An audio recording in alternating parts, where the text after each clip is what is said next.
Hello दोस्तों, स्वागत है आप सभी का आपके यूट्यूब चैनल ईडियो मेथड ऑफिशियल में। तो दोस्तों, कैसे हैं सभी? उम्मीद करते हैं कि आप सभी एकदम अच्छे हैं, बेहतरीन हैं और अपने बीए फाइनल ईयर की तैयारी को बहुत ही बढ़िया तरीके से आगे बढ़ा रहे हैं, इस बात की मैं आशा करता हूं। दोस्तों, आप सभी की बहुत ज़्यादा कमेंट आ रही थी कि भैया, जैसे आप बीए फाइनल ईयर वालों को हर साल पढ़ाते हैं, क्या इस साल भी पढ़ाएंगे या नहीं पढ़ाएंगे? बिल्कुल पढ़ाएंगे भाई। आप सभी का कमेंट था और मैंने आपको बताया था कि आपकी क्लासेस जो है 10 मार्च से शुरू हो जाएंगी। और भाई 10 मार्च से थोड़ा सा इशू चल रहा था, इसलिए आपकी क्लास शुरू नहीं हो पाई है। तो आज 11 मार्च है। आज से आपकी प्रॉपर जितने भी आपके बीए में एग्ज़ाम होंगे फाइनल ईयर में, मैं आप सभी को हर साल की भांति इस साल भी मैं आपको बहुत ही बढ़िया तरीके से पढ़ाने वाला हूं। और आपको पता है भाई, जिनको नहीं पता है उनको बता दूं, मैं हर साल आपको पढ़ाता हूं, वो भी एग्ज़ाम के टाइम पे। और भाई पिछले 4 सालों से मैं आपको पढ़ा रहा हूं। आप जाकर पिछली वीडियो देख लीजिएगा अगर आपको नहीं यकीन है। और भाई जितने भी क्वेश्चन मैं सेलेक्ट करता हूँ, पूरा का पूरा पेपर आपका वहीं से बनता है और पूरे के पूरे आपके सवाल वहीं से देखने को मिलते हैं। अब तक तो ऐसा ही होता आया है और भाई कोशिश भी यही रहेगी कि जितना आपको पढ़ाया जाए और उसी में से आपका पूरा पेपर हो, जिससे कि आप बहुत ही बढ़िया स्कोर कर पाए। और अगर आप मेरी सलाह चाहते हैं तो मैं आपको यही कहूँगा, जो आपके पास सोर्स है आप उससे भी पढ़िए और जो मैं वीडियो बनाता हूँ आप उससे भी पढ़िए, क्योंकि आपको बहुत ज़्यादा बेनिफिट इससे देखने को मिल जाएगा। ठीक है भाई? तो जितने भी सारे के सारे इंपॉर्टेंट क्वेश्चन है, सारे के सारे मैंने समाहित कर लिए हैं और जो आने लायक क्वेश्चन है केवल मैंने वही लिए हैं। तो सभी बच्चों को पूरी की पूरी क्लास को ध्यान से पढ़ना है और भाई इसी वीडियो के बाद में आपको कमेंट करके बताना है कि आपका कौन सा पेपर कब है, ताकि मैं आपको और भी अच्छे तरीके से समय से वीडियो दे पाऊँ। ठीक है भाई? आज जो हमारी क्लास होने वाली है, ये होने वाली है हमारी हिंदी का, जो हमारा पहला पेपर होने वाला है अद्यतन हिंदी एवं कोरवी लोक काव्य का। आज हमारी उस पर वीडियो ये होने वाली है। ठीक है भाई? और मैंने आपको बताया है भाई, ये कोड हमारा A313 है और भाई सभी के सभी मोस्ट इंपोर्टेंट क्वेश्चन आपके मैंने इसमें लिए हैं और हूबहू आपको इसी वीडियो से सवाल देखने को मिल जाएंगे। और अगर आपने वीडियो नहीं देखी तो भाई लॉस आपका ही होगा। और बाकी जो भाई मुझे पहली बार देख रहे हैं और चैनल को सब्सक्राइब नहीं किया, तो भाई चैनल को सब्सक्राइब कर लो, क्योंकि आप सभी के लिए, अगर आप बीए के पेपर दे रहे हैं तो आप सभी को बहुत ज़्यादा बेनिफिट हमारे चैनल से होने वाला है। तो चलिए भाई शुरू करते हैं। गुरु जी का नाम लेकर चलिए भाई शुरू करते हैं। देखिए, मैंने आपको बताया है भाई, पेपर हमारा पहला है और कोड A313 है और सभी महत्वपूर्ण प्रश्नों का संकलन है और पूरे के पूरे पेपर का निचोड़ मैं एक तरीके से आपको यहाँ पे देने वाला हूँ। ठीक है? तो मैं क्या करूँगा भाई, मैं क्या करूँगा, आपको पहले क्वेश्चन बोलूँगा, फिर उसका डायरेक्ट आंसर दूंगा। ठीक है? और भाई ऐसे ऐसे करके हम पूरे के पूरे जो हमारे इंपोर्टेंट क्वेश्चन है उसको कर लेंगे। और पेपर से पहले मैं आपको एक रिवीजन क्लास देने का सोच रहा हूँ, एक मैराथन क्लास देने का सोच रहा हूँ, जो हमारी लगभग 4 से 5 घंटे की होगी। अगर आप मैराथन क्लास चाहते हैं तो इसी वीडियो के बाद में आप बहुत ज़्यादा कमेंट करिएगा। जितने भी आप ज़्यादा कमेंट करेंगे इतना ही उत्साह मेरा बढ़ेगा। ठीक है?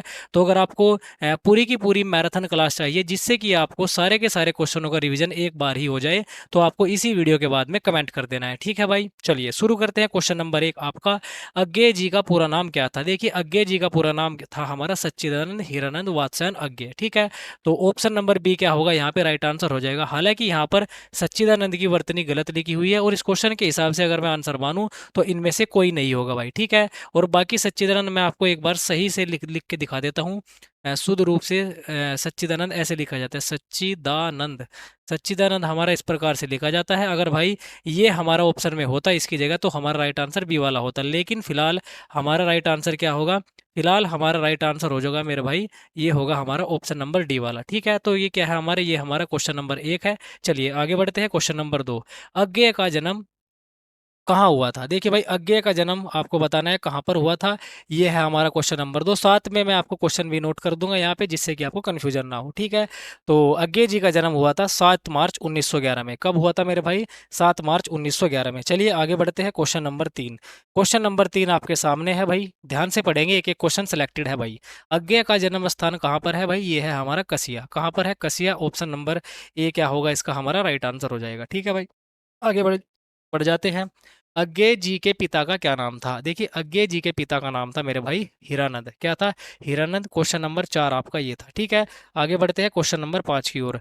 अज्ञेय की मृत्यु कब हुई थी? अज्ञेय की मृत्यु कब हुई थी? 1965 में, 1987 में, 1970 में या 1990 में? क्वेश्चन नंबर 5 का राइट आंसर हो जाएगा भाई सन 1987 में। कब? सन 1987 में सच्चिदानंद हीरानंद वात्स्यायन अज्ञेय जी की क्या हुई थी मेरे भाई? मृत्यु हुई थी। आगे बढ़ते हैं क्वेश्चन नंबर 6। क्वेश्चन नंबर 6 आपके सामने भाई, प्रयोगवाद का सबसे बड़ा दोष क्या था? देखिए भाई, प्रयोगवाद का सबसे बड़ा दोष था लोक कल्याण की उपेक्षा। ठीक है भाई, ऑप्शन नंबर सी क्या हो जाएगा, इसका राइट आंसर हो जाएगा। आगे बढ़ते हैं। प्रयोगवादी काव्य की समय सीमा क्या है? देखिए भाई, प्रयोगवादी काव्य की समय सीमा क्या है? देखिए ये क्वेश्चन नंबर है हमारा, क्वेश्चन नंबर 7। क्वेश्चन नंबर 7 है भाई, क्वेश्चन नंबर 7, प्रयोगवादी काव्य की समय सीमा क्या थी? ये है हमारी सन 1943 से 1959। क्या थी भाई? सन 1943 से 1959 प्रयोगवादी काव्य का समय सीमा माना जाता है। ठीक है भाई, आगे बढ़ते हैं। Question number 8। क्वेश्चन नंबर 8 देखिए, मोस्ट इंपोर्टेंट क्वेश्चन है भाई ये भी। ठीक है, क्वेश्चन नंबर 8, प्रथम तार सप्तक का प्रकाशन कब हुआ था? देखिए ये क्वेश्चन कई बार एग्जाम में आया था।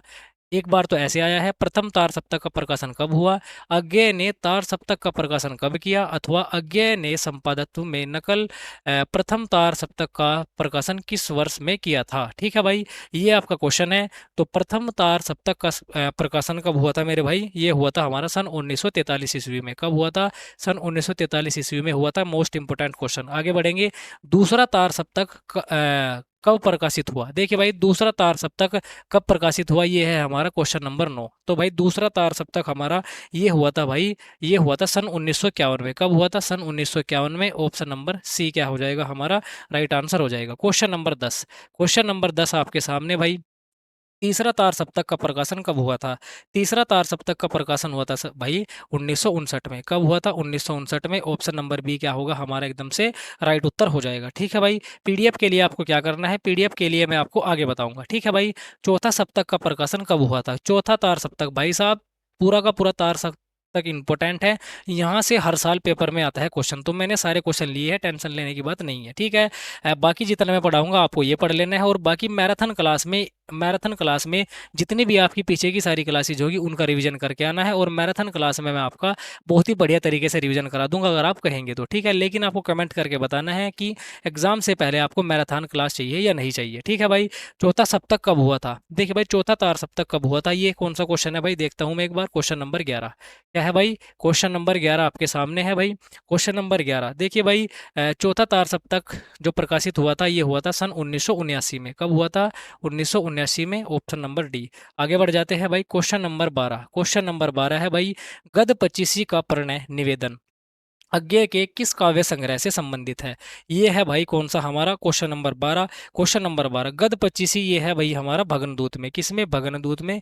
ऑप्शन नंबर ए क्या हो जाएगा मेरे दोस्त, राइट आंसर हो जाएगा। ठीक है, क्वेश्चन नंबर 13। क्वेश्चन नंबर 13 भाई पढ़ेंगे और आंसर देंगे। क्वेश्चन नंबर 13, शकुंतला किस सप्तक की कवित्री है? शकुंतला किस सप्तक की कवित्री है? क्वेश्चन नंबर 13 ये है भाई हमारी दूसरे तार सप्तक की। कौन से की भाई? दूसरे तार सप्तक की कवित्री है हमारी शकुंतला जी। आगे बढ़ जाते हैं। क्वेश्चन नंबर 14 है। क्वेश्चन नंबर 14 आपके सामने, नदी के द्वीप कविता में वाद्य यंत्र वर्णित है। देखिए भाई, जो हमारा नदी के द्वीप कविता है इसमें कौन सा वाद्य यंत्र वर्णित है? ये है हमारा वीणा। कौन सा है? वीणा। ऑप्शन नंबर डी क्या होगा, 14 का हमारा राइट आंसर हो जाएगा। आगे बढ़ जाते हैं। Question number 15। ठीक है भाई, क्वेश्चन नंबर 15, अज्ञेय ने किस सप्तक की भूमिका में प्रयोग शब्द को स्पष्ट किया है? मोस्ट इंपोर्टेंट क्वेश्चन, प्रयोग शब्द को स्पष्ट किसमें किया है भाई? क्वेश्चन नंबर 15 में। ये है भाई हमारा दूसरे तार सप्तक में। किसने?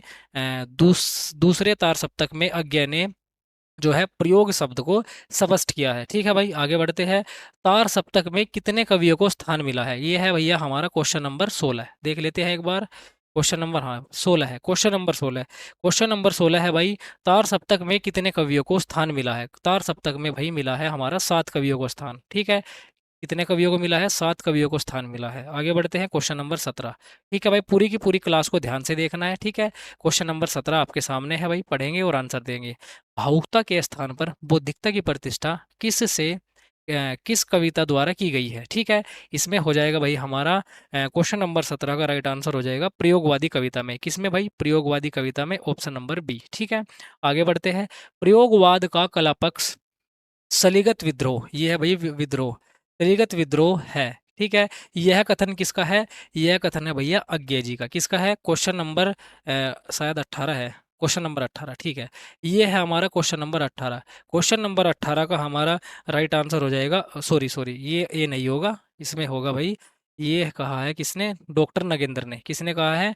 डॉक्टर नगेंद्र ने। ऑप्शन नंबर बी हमारा क्या होगा? राइट आंसर हो जाएगा। तो प्रयोगवाद का कला पक्ष शैलीगत विद्रोह है, शैलीगत नहीं है, ये शैलीगत है भाई, ठीक है। शैलीगत विद्रोह है, यह कथन किसका है? यह है डॉक्टर नगेंद्र का, ठीक है। आगे बढ़ जाते हैं भाई क्वेश्चन नंबर नेक्स्ट की ओर। क्वेश्चन नंबर 19, ठीक है। देख लेते हैं एक बार क्वेश्चन नंबर 19, ठीक है।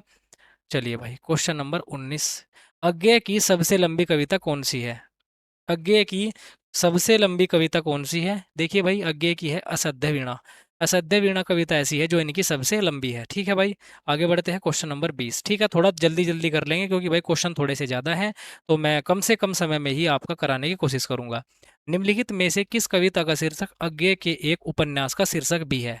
तो कौन सा होगा भाई? क्वेश्चन नंबर 20 का हमारा राइट आंसर होगा नदी के द्वीप। मोस्ट इंपोर्टेंट क्वेश्चन, मार्क करेंगे क्वेश्चन नंबर बी, ठीक है। आगे बढ़ते हैं। प्रयोगवाद का कालांतर में विकास हुआ है। प्रयोगवाद का किस कालांतर में विकास हुआ है? ठीक है, क्वेश्चन नंबर 21। क्वेश्चन नंबर 21, प्रयोगवाद का किस कालांतर में विकास हुआ है? ये हुआ है भाई नई कविता में। किसमें? नई कविता में, ठीक है। सारे के सारे मोस्ट इंपोर्टेंट क्वेश्चन ध्यान से पढ़ना है। दूसरे तार सप्तक में कौन कवि नहीं है? ठीक है, ये है हमारा क्वेश्चन नंबर 22। दूसरे तार सप्तक में कौन से कवि नहीं है? भवानी प्रसाद मिश्र, नरेश मेहता, धर्मवीर भारती, गिरिजा कुमार माथुर। क्वेश्चन नंबर 22 का हमारा राइट आंसर हो जाएगा भाई Girija Kumar Mathur, option number D. चलिए आगे बढ़ते हैं क्वेश्चन नंबर 23 की ओर, ठीक है। क्वेश्चन नंबर 23, निम्नलिखित में से कौन सा तार सप्तक का कवि नहीं है? तार सप्तक के कवि कौन से नहीं है? Question number 23। क्वेश्चन नंबर 23 का राइट आंसर है मेरे भाई धर्मवीर भारती। धर्मवीर भारती हमारे तार सप्तक के कवि नहीं है, ठीक है। चलिए आगे बढ़ते हैं। राजनीति में जो स्थान समाजवाद का है वही स्थान साहित्य के क्षेत्र में किसका है? प्रयोगवाद का, प्रगतिवाद का, राष्ट्रीय सांस्कृतिक काव्य का, या अनेकवाद का, नकीनवाद का? तो क्वेश्चन नंबर क्या है भाई? देखते हैं एक बार क्वेश्चन नंबर 24। तो क्वेश्चन नंबर 24 का हमारा जो राइट आंसर हो जाएगा मेरे भाई, वो हो जाएगा हमारा ऑप्शन नंबर बी, यानी कि प्रगतिवाद। प्रगतिवाद हमारा ऑप्शन नंबर एकदम बी वाला राइट आंसर हो जाएगा। आगे बढ़ जाते हैं क्वेश्चन नंबर 25। क्वेश्चन नंबर 25 आपके सामने मेरे भाई। प्रयोगवाद को व्यक्तिवाद की संज्ञा देकर प्रयोगवाद समर्थकों ने इस नाम को त्याग कर कौन सा नया नाम दिया है? ठीक है, मोस्ट इंपोर्टेंट क्वेश्चन है भाई। क्वेश्चन नंबर 25, क्वेश्चन नंबर 25, ये क्या नाम दिया है भाई? नई कविता। क्या दिया है? नई कविता। Option number B right answer हो जाएगा, ठीक है भाई। आगे बढ़ते हैं। प्रयोगवाद का प्रवर्तक किसे माना गया है? ये क्वेश्चन कई बार आपके एग्जाम में आया है। अथवा प्रयोगवादी नवीन काव्य धारा को निम्न में प्रयोगवादी नवीन काव्य धारा को जन्म देने और विकसित करने का श्रेय किसको प्राप्त है? दो बार क्वेश्चन आपका आया है, तो ये क्वेश्चन आपका इंपोर्टेंट है भाई। क्वेश्चन नंबर 26 है। क्वेश्चन नंबर 26 सारे के सारे भाई सिलेक्टेड क्वेश्चन है, एक भी क्वेश्चन फालतू का नहीं है। जो भी क्वेश्चन आपका आने लायक है भाई मैंने इसमें ले लिया है, ठीक है। चलिए, तो क्वेश्चन नंबर 26 का राइट आंसर क्या होगा भाई? ये हो जाएगा अज्ञे जी को। किसको कहा जाता है भाई? अज्ञे जी को कहा जाता है, ठीक है। आगे बढ़ते हैं, ये हो जाएगा ऑप्शन नंबर बी, ठीक है। चलिए आगे बढ़ जाते हैं। Question number next, question number next है भाई क्वेश्चन नंबर 27, ठीक है। चलिए क्वेश्चन नंबर 27 आपके सामने है भाई। हिंदी में प्रयोगवाद का प्रारंभ कब से माना जाता है? हिंदी में प्रयोगवाद का प्रारंभ कब से माना जाता है? 1943 से। कब से? 1943 से। चलिए आगे बढ़ते हैं क्वेश्चन नंबर 28। क्वेश्चन नंबर 28 है भाई, तार सप्तक के संपादक कौन है? देखिए तार सप्तक जो है ये संपादित किया था अज्ञे जी ने। किसने? अज्ञे जी ने, ऑप्शन नंबर बी। आगे बढ़ते हैं। ये किसी एक स्कूल का नहीं, किसी एक मंजिल पर पहुंचे नहीं है, अभी राही है। अज्ञे ने यह टिप्पणी किन के लिए की है? देखिए भाई, ये टिप्पणी जो की है अज्ञे ने किन के लिए की है? ये भाई क्वेश्चन नंबर 29 है आपका। क्वेश्चन नंबर 29, तो ये टिप्पणी किन के लिए की है? क्वेश्चन नंबर 29 का राइट आंसर हो जाएगा प्रयोगवादी कवियों के लिए। किन के लिए की है? प्रयोगवादी कवियों के लिए यह टिप्पणी अज्ञे जी ने करी है। आगे बढ़ते हैं। क्वेश्चन नंबर 30, ठीक है भाई। क्वेश्चन नंबर 30 आपके सामने है भाई, ठीक है। अज्ञे राहों के अन्वेषी अज्ञे राहों के अन्वेषी किन कवियों को कहते हैं? ठीक है भाई, मात्रा ही गायब कर रखी है पूरी की पूरी। चलिए कोई दिक्कत नहीं है, हमने सही कर दी है। अज्ञे राहों के अन्वेषी किन कवियों को कहते हैं? क्वेश्चन नंबर 30 का राइट आंसर हो जाएगा भाई, ये कहते हैं भाई, ये कहते हैं हमारे तार सप्तक के कवियों को। किनको? तार सप्तक के कवियों को ये बात कहते हैं। कौन? अज्ञे जी, ठीक है। आगे बढ़ जाते हैं। Question number 31। Question number 31, Agyeya ji का लगभग समग्र काव्य किस नाम से 2 खंडों में संकलित हुआ है। ठीक है, ये हुआ है भाई, ये हुआ है सदानीरा में। किसमें? सदानीरा में। ऑप्शन नंबर ए क्या हो जाएगा? राइट आंसर हो जाएगा 31 का। ठीक है, आगे बढ़ते हैं क्वेश्चन नंबर 32 की ओर। भाई साहब वीडियो को लाइक कर दो, और भाई अगर मैराथन क्लास चाहिए तो कमेंट करके जरूर जाना है। ठीक है भाई, लाइक तो करना ही है, आप ही के लिए मेहनत की जा रही है भाई। ठीक है, प्रयोग अपने आप में इष्ट नहीं है, वरन वह साधन है। यह कथन किसका है भाई? ये कथन है भाई हमारा किसका? सच्चिदानंद हीरानंद वात्स्यायन अज्ञे जी का। तो ऑप्शन नंबर डी। आगे बढ़ते हैं क्वेश्चन नंबर 33। ठीक है भाई, क्वेश्चन नंबर 33 आपके सामने है भाई। क्वेश्चन नंबर 33, प्रयोगवाद का प्रारंभ किस सप्तक के प्रकाशन से माना जाता है? प्रयोगवाद का प्रारंभ ये माना जाता है मेरे भाई तार सप्तक के प्रकाशन से। ठीक है, आगे बढ़ते हैं क्वेश्चन नंबर 34 की ओर। क्वेश्चन नंबर 34 आपके सामने। कविता को दो शब्दों के बीच नीरवता में रहती है, काव्य भाषा के संबंध में उपयुक्त मत है। ये किसका है भाई? ये उपयुक्त मत है, यहाँ पर आएगा रह। उपयुक्त मत किसका है भाई? क्वेश्चन नंबर 34 का हमारा राइट आंसर हो जाएगा अज्ञे जी का। किसका है? ये अज्ञे जी का है। अरि ओ करुणा प्रभामय के रचनाकार कौन है? अरि ओ करुणा प्रभामय, क्वेश्चन नंबर 35, इसके रचनाकार कौन है मेरे भाई? आपसे पूछा है, इंपोर्टेंट क्वेश्चन है। ये है भाई हमारे, ये कौन है? हमारे अज्ञे जी। कौन है भाई? अज्ञे जी हैं। आगे बढ़ते हैं। मूत्र सिंचित मृत्तिका के वर्त में यह पंक्ति किसकी है? यह पंक्ति है हमारी, क्वेश्चन नंबर 36 है भाई, ये शायद देख लेते हैं एक बार। ठीक है, क्वेश्चन नंबर 36 है। क्वेश्चन नंबर 36 का हमारा राइट आंसर किसका हो जाएगा? ये पंक्ति हमारी अज्ञे जी की है। आगे बढ़ते हैं। असाध्य वीणा के रचयिताकार कौन है? असाध्य वीणा के रचयिता कौन है? असाध्य वीणा ये है हमारा क्वेश्चन नंबर 37। क्या है भाई? क्वेश्चन नंबर 37, असाध्य वीणा के रचयिता कौन है? ये है हमारे अज्ञे जी। कौन है भाई? अज्ञे जी है। ऑप्शन नंबर सी हो जाएगा 37 का हमारा राइट आंसर। आगे बढ़ते हैं। नदी के द्वीप नामक कविता में, नदी के द्वीप नामक कविता में द्वीप किसका प्रतीक है? देखिए भाई, द्वीप है हमारे व्यष्टि चेतना का। क्या है भाई? व्यष्टि चेतना का प्रतीक है। Option number B uh sorry option number A हो जाएगा हमारा 38 का आंसर। ठीक है, आगे बढ़ते हैं क्वेश्चन नंबर 39। ठीक है, क्वेश्चन नंबर 39, बावरा अहेरी किसकी रचना है? बावरा अहेरी बहुत इंपॉर्टेंट है, कई बार एग्जाम में आई है। ये है हमारी अज्ञे जी की। किसकी है ये? अज्ञे जी की रचना है। ठीक है, आगे बढ़ते हैं क्वेश्चन नंबर 40। ठीक है, क्वेश्चन नंबर 40 आपके सामने। नदी के द्वीप, नदी के द्वीप कविता किसका प्रतीक है? नदी के द्वीप कविता किसका प्रतीक है? यह है भाई मनुष्य के स्थायित्व का प्रतीक। ऑप्शन नंबर बी क्या होगा? सही उत्तर हो जाएगा। ठीक है, आगे बढ़ते हैं क्वेश्चन नंबर 41 की ओर। ठीक है, क्वेश्चन नंबर 41, दीप अकेला कविता में दीप किस प्रकार के व्यक्ति का प्रतीक है? देखिए दीप भैया ये है हमारे स्नेह भरे व्यक्ति का प्रतीक। ऑप्शन नंबर ए। चलिए भाई, नदी के द्वीप, नदी के द्वीप कविता की विषय वस्तु क्या है? Question number 42। देखिए भाई 42, क्वेश्चन नंबर 42, ये थोड़ा सा कट गया। Question number 42। ठीक है, नदी के द्वीप कविता की विषय वस्तु क्या है? नदी के द्वीप कविता की विषय वस्तु है भाई समाज में व्यक्ति की स्थिति। क्या है भाई? समाज में व्यक्ति की स्थिति। ऑप्शन नंबर बी एकदम से सही उत्तर है। ठीक है, आगे बढ़ते हैं भाई क्वेश्चन नंबर 43। क्या है भाई? क्वेश्चन नंबर 43 पढ़ेंगे। सन 1936 में आगरा में सैनिक से पत्रकारिता किसने की थी? ये की थी अज्ञे जी ने। किसने? अज्ञे जी ने। ऑप्शन नंबर डी क्या होगा? 43 का हमारा राइट आंसर हो जाएगा। ठीक है भाई, आगे बढ़ जाते हैं। हरी घास पर क्षणभर, मोस्ट इंपोर्टेंट क्वेश्चन है 44। हरी घास पर क्षणभर किसकी रचना है? ये है हमारी अज्ञे जी की। किसकी है? अज्ञे जी की रचना है। आगे बढ़ते हैं 45। ठीक है, 44, 43, 45। ठीक है, भग्नदूत का प्रकाशन किस वर्ष हुआ था? भग्नदूत का प्रकाशन हुआ था मेरे भाई सन 1933 में। कब हुआ था? 1933 में हुआ था। आगे बढ़ते हैं क्वेश्चन नंबर 46। क्वेश्चन नंबर 46, इंद्रधनु रोंदे हुए ये कब प्रकाशन वर्ष है? देखिए ये रचना कब प्रकाशित की गई थी? ये की गई थी भाई सन 1957 में। कब? सन 1957 में। आगे बढ़ते हैं question number next. Question number next है भाई क्वेश्चन नंबर 47। ठीक है, आगे बढ़ते हैं। आंगन के पार द्वार के रचनाकार कौन है? आंगन के पार द्वार रचना है अज्ञे जी की। किसकी है? अज्ञे जी की। ऑप्शन नंबर सी हमारा 47 का राइट आंसर हो जाएगा। ठीक है, आगे बढ़ते हैं। अज्ञे जी किस सन में यूनेस्को की ओर से यूरोप गए थे? इंपोर्टेंट क्वेश्चन है भाई क्वेश्चन नंबर 48। ठीक है, क्वेश्चन नंबर 48। ठीक है, अज्ञे जी किस सन में यूनेस्को की ओर से यूरोप गए थे? ये गए थे भाई। क्वेश्चन नंबर 48 का राइट आंसर हो जाएगा 1955 में। कब गए थे? 1955 में। ऑप्शन नंबर बी हमारा राइट आंसर हो जाएगा। ठीक है।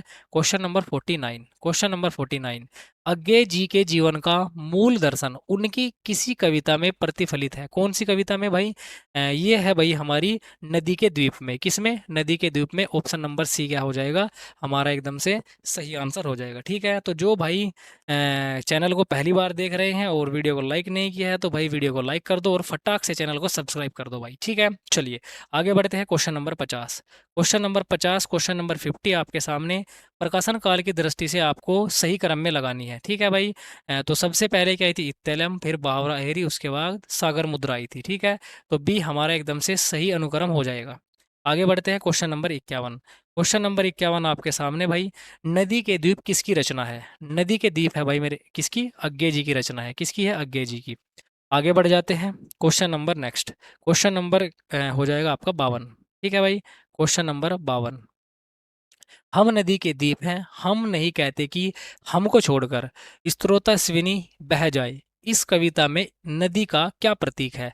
देखिए भाई क्वेश्चन नंबर 52 हमारा हो जाएगा, ये किसका प्रतीक है मेरे भाई? ये हो जाएगा हमारा समाज का प्रतीक। ठीक है। आगे बढ़ते हैं। क्वेश्चन नंबर 53, क्वेश्चन नंबर 53 आपके सामने मेरे भाई। ठीक है। असाध्य वीणा अज्ञे के किस काव्य संग्रह में संकलित है? असाध्य वीणा। क्वेश्चन नंबर 43, देखिए भाई असाध्य वीणा ये है हमारे आंगन के पार द्वार में। किसमें? आंगन के पार द्वार। ऑप्शन नंबर सी क्या हो जाएगा 53 का हमारा राइट आंसर हो जाएगा। ठीक है भाई। आगे बढ़ते हैं। पहले मैं सन्नाटा बुनता हूँ, मोस्ट इंपोर्टेंट क्वेश्चन है, क्वेश्चन नंबर 54वां। ठीक है। क्वेश्चन नंबर 54, पहले मैं सन्नाटा बुनता हूँ किसकी पंक्ति है? ये प्रसिद्ध पंक्तियां हैं अज्ञे जी की। किसकी है? अज्ञे जी की। ऑप्शन नंबर ए। आगे बढ़ते हैं। इत्तलम काव्य संग्रह के रचयिता अथवा इत्तलम नामक काव्य संग्रह किसने लिखा है? 2 बार क्वेश्चन आया है तो ये हो जाएगा भाई क्वेश्चन नंबर 55 आपका। क्या हो जाएगा भाई? Question number 55। ठीक है। तो ये जो इत्तलम काव्य संग्रह है ये किसका है? ये हमारा अज्ञे जी का है। इसका है अज्ञेय जी का। ऑप्शन नंबर ए क्या हो जाएगा राइट आंसर। ठीक है। क्वेश्चन नंबर 56 की ओर बढ़ जाते हैं भाई। ठीक है। क्वेश्चन नंबर 56 आपके सामने मेरे भाई। ये क्या हो गया भाई? कट गया। चलिए कोई नहीं, इसको कर देते हैं थोड़ा सही। क्वेश्चन नंबर 56, रूपाम्बरा किसके द्वारा संपादित काव्य संकलन है? रूपाम्बरा ये है भाई अज्ञे जी का। किसका है? अज्ञे जी का है। ऑप्शन नंबर ए। चलिए आगे बढ़ते हैं। क्वेश्चन नंबर 57, क्वेश्चन नंबर 57 आपके सामने भाई। चलिए कोशिश यही रहेगी कि कम से कम समय में आपको ज़्यादा से ज़्यादा क्वेश्चनों की प्रैक्टिस की जाए। ठीक है भाई। बावरा अहेरी किसका प्रतीक है? बावरा अहेरी ये है सूर्य का प्रतीक। किसका? सूर्य का। चलिए आगे बढ़ते हैं। Question number 58। ठीक है भाई। क्वेश्चन नंबर 58 आपके सामने है मेरे भाई। कलगी बाजरे की रचना किस शैली के आधार पर की गई है? ये की गई है भाई प्रतीकात्मक शैली के आधार पे। Option number be most important question. आगे बढ़ते हैं। क्वेश्चन नंबर 59, क्वेश्चन नंबर 59 आपके सामने मेरे भाई। इत्तेलम नामक काव्य संग्रह किसने प्रकाशित किया था? ये किया था किसने मेरे भाई? क्वेश्चन नंबर 59 ये किया था हमारे अज्ञे जी ने। किसने? अज्ञे जी ने। Option number C. आगे बढ़ते हैं। क्वेश्चन नंबर 59 हो गया 60। ठीक है भाई। क्वेश्चन नंबर 60 आपके सामने भाई। अज्ञे ने कुल कितने सप्तकों का प्रकाशन किया था? अज्ञे ने 4 तार सप्तक हमारे प्रकाशित किए थे। Option number D. चलिए आगे बढ़ते हैं। Question number 61। ठीक है भाई। आत्मनेपद अज्ञे की किस विधा की रचना है? आत्मनेपद ये है भाई हमारे एक प्रकार का निबंध। क्या है मेरे भाई? एक प्रकार का निबंध है। तो ऑप्शन नंबर डी क्या होगा हमारा राइट आंसर हो जाएगा। कितनी नावों में कितनी बार पर अज्ञेय को कौन सा पुरस्कार मिला है? मोस्ट इंपोर्टेंट क्वेश्चन है भाई। ये है आपका 62वां। ठीक है भाई। कितनी नावों में कितनी बार के लिए क्या मिला है अज्ञेय जी को? ज्ञानपीठ पुरस्कार मिला है, भारतीय ज्ञानपीठ पुरस्कार। ऑप्शन नंबर सी हमारा 62 का एकदम से राइट आंसर हो जाएगा। चलिए आगे बढ़ जाते हैं। क्वेश्चन नंबर 63 भाई मोस्ट इंपोर्टेंट क्वेश्चन है सारे के सारे। ठीक है। तो ध्यान से पढ़ना है एकदम। नदी के द्वीप कविता अज्ञेय के किस काव्य संग्रह से ली गई है? ठीक है। एक बार तो ऐसा आया है क्वेश्चन, ये एक क्वेश्चन आया है इस प्रकार से, ये अज्ञेयकृत नदी के द्वीप कविता किस कविता में संकलित है? तो क्वेश्चन नंबर 63 का हमारा राइट आंसर हो जाएगा ऑप्शन नंबर ए, हरी घास पर क्षणभर। नदी के द्वीप जो हमारी कविता है ये हमारी हरी घास पर क्षणभर नामक काव्य संग्रह से ली गई है। ठीक है। क्वेश्चन नंबर 63 का हमारा राइट आंसर हो जाएगा ए वाला। ठीक है। चलिए भाई 64वां क्वेश्चन पढ़ते हैं और आंसर देते हैं। हरी मछली घास दौलती कलगी बाजरे की पंक्तियों में कवि ने किस शैली का प्रयोग किया है? तो 64 का हमारा राइट आंसर हो जाएगा प्रतीकात्मक शैली। क्या हो जाएगा? प्रतीकात्मक शैली, ऑप्शन नंबर बी। आगे बढ़ते हैं क्वेश्चन नंबर 65। क्वेश्चन नंबर 65 आपके सामने है मेरे भाई। कलगी बाजरे की कविता में कवि अपनी प्रेमिका को किस रूप में देखता है? ये देखता है भाई बलछी घास के रूप में। ऑप्शन नंबर डी क्या होगा हमारा राइट आंसर हो जाएगा। Question number 66। Question number 66। अज्ञेय पर सर्वाधिक प्रभाव पड़ा पाश्चात्य विचारक का पाश्चात्य विचारक का अज्ञेय जी पर सबसे ज्यादा प्रभावित उनको किया है? तो किसने किया है? टी एस इलियट ने। ऑप्शन नंबर ए। चलिए आगे बढ़ते हैं। Question number 67। ठीक है भाई। Question number 67। कितनी नावों में कितनी बार कृति को कौन सा पुरस्कार प्राप्त हुआ है? कितनी नावों में कितनी बार को ये हमारा हुआ है भारतीय अकादमी पुरस्कार? कौन सा भैया? भारतीय अकादमी पुरस्कार। इंपोर्टेंट क्वेश्चन मार्क कर लेंगे। आगे बढ़ते हैं क्वेश्चन नंबर 68। Question number 68। कलगी बाजरे की किस काव्य संग्रह से संबंधित है? कलगी बाजरे की किस काव्य संग्रह से संबंधित है?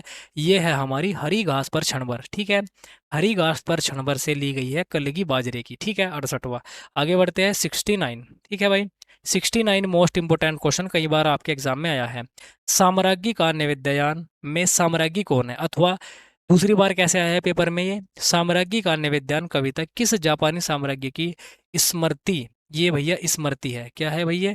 स्मृति है, यानी कि याद है। स्मृति, स्मृति पर आधारित है। ये है भाई हमारी कोमियों की स्मृति पर आधारित। ऑप्शन नंबर ए राइट आंसर। ठीक है भाई। आगे बढ़ते हैं क्वेश्चन नंबर 70। क्वेश्चन नंबर 70 पढ़ते हैं और आंसर देते हैं। अज्ञेय को इनमें इनमें से किस संग्रह पर ज्ञानपीठ पुरस्कार प्राप्त हुआ है? Question number 70। देखिए भाई ज्ञानपीठ पुरस्कार आपको पता है किस में मिला है? कितनी नावों में कितनी बार पे। ठीक है, आगे बढ़ते हैं क्वेश्चन नंबर 71। Question number 71। अज्ञेय ने सैनिक पत्र का प्रकाशन किस शहर से शुरू किया था? अज्ञेय ने सैनिक पत्र का प्रकाशन किस शहर से किया था? दिल्ली, मुंबई, लखनऊ, आगरा। जाओ चाहे दिल्ली, मुंबई, आगरा। ठीक है, नहीं मिलेगा ऐसा डॉट डॉट, आपको कमेंट में बताना है। ठीक है, तो राइट आंसर हो जाएगा आगरा। ठीक है, आगरा से। आगे बढ़ते हैं क्वेश्चन नंबर 72। क्वेश्चन नंबर 72 आपके सामने है भाई। सच्चिदानंद हिरानंद वात्स्यन अज्ञेय किस काल के कवि थे? किस काल के कवि थे भाई? ये थे हमारे प्रयोगवाद के कवि। क्या थे भाई? प्रयोगवाद के कवि थे। ठीक है, आगे बढ़ते हैं क्वेश्चन नंबर 73। क्वेश्चन नंबर 73 आपके सामने भाई। सारे के सारे क्वेश्चन बिल्कुल सिलेक्टेड है एकदम बढ़िया तरीके से, पूरे के पूरे आपको टॉपिक का निचोड़ मैंने दे दिया है। ठीक है भाई। शेखर एक जीवनी किस विधा की रचना है? शेखर एक जीवनी, शेखर एक जीवनी ये है हमारा एक प्रकार का उपन्यास, बहुत पूछा जाता है भाई। Question number 74। क्वेश्चन नंबर 74 आपके सामने। तार सप्तक के प्रथम प्रकाशन से किस युग का प्रारंभ माना जाता है? ये माना जाता है मेरे भाई प्रयोगवाद का प्रारंभ। किसका माना जाता है? प्रयोगवाद का प्रारंभ माना जाता है। आगे बढ़ते हैं क्वेश्चन नंबर 75। Question number 75। ठीक है। प्रतीक पत्र का संपादन किसने किया था? प्रतीक पत्र का संपादन किया था अज्ञेय ने। किसने? अज्ञेय जी ने। चलिए आगे बढ़ते हैं क्वेश्चन नंबर 76। ठीक है भाई। अज्ञेय ने निम्न में से किस पत्र का संपादन किया था? तो अज्ञेय जी का पत्र कौन सा है? सैनिक। कौन सा है? सैनिक पत्र है, इंपोर्टेंट। आगे बढ़ेंगे क्वेश्चन नंबर 77। ठीक है भाई। Question number 77। सेना में नौकरी किस कवि ने की थी? सेना में नौकरी की थी अज्ञेय जी ने। ठीक है, आगे बढ़ जाते हैं 78। 78 आपके सामने भाई। आंगन के पार द्वार के रचनाकार कौन है? तो आंगन के पार द्वार के रचनाकार अज्ञेय जी हैं। आगे बढ़ते हैं क्वेश्चन नंबर 79। क्वेश्चन नंबर 79 आज की क्लास का हमारा अंतिम क्वेश्चन। ठीक है। यायावर रहेगा याद अज्ञेय की किस कविता की रचना है? ठीक है भाई।